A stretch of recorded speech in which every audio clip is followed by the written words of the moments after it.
When the character of Ghostface appeared in the 1996 movie Scream, audiences all over the world were shocked and terrified by the actions of the movie killer. However, Daniel Gill and Robert Fuller saw the film as inspiration and reenacted the opening scene, where a person is stabbed to death and hung by their entrails on a British man named Ashley Murray. Gill and Fuller dressed up as the Ghostface killer and stabbed Murray 18 times, leaving him for dead in a sickening homage. Murray, however, survived the attack and was later able to testify in court against his would-be killers.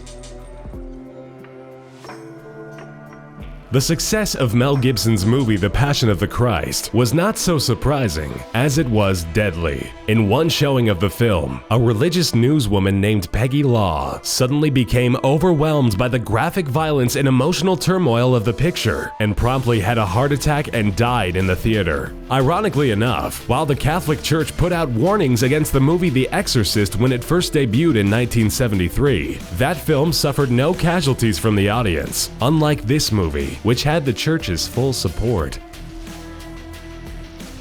When Thomas McKendrick showed his friend Alan Menzies the movie Queen of the Damned, there was no way he could have foreseen Menzies' spiral into madness. Menzies became so obsessed with the critically and commercially panned movie that he went on to watch it over 100 times in a month and spoke to McKendrick about it on almost a daily basis. After Menzies told his friend he was having visions of the main character visiting him at night, McKendrick politely let Menzies know that he was crazy. Menzies responded by bashing McKendrick's head in, stabbing him repeatedly, drinking his blood, and eating part of his head. While serving his prison sentence, Menzies eventually took his own life. The Deer Hunter, a classic 1970s movie focusing on the hardships of POWs in the Vietnamese War, featured a harrowing psychological torture scene where the main characters are forced to play a game of Russian roulette. While the movie in no way illustrates this game or behavior in a positive light, a sudden and immense number of suicides in connection to the game appeared soon after its release. While it's difficult to find a direct correlation between these deaths and the film itself, the timing is almost too much to simply ignore.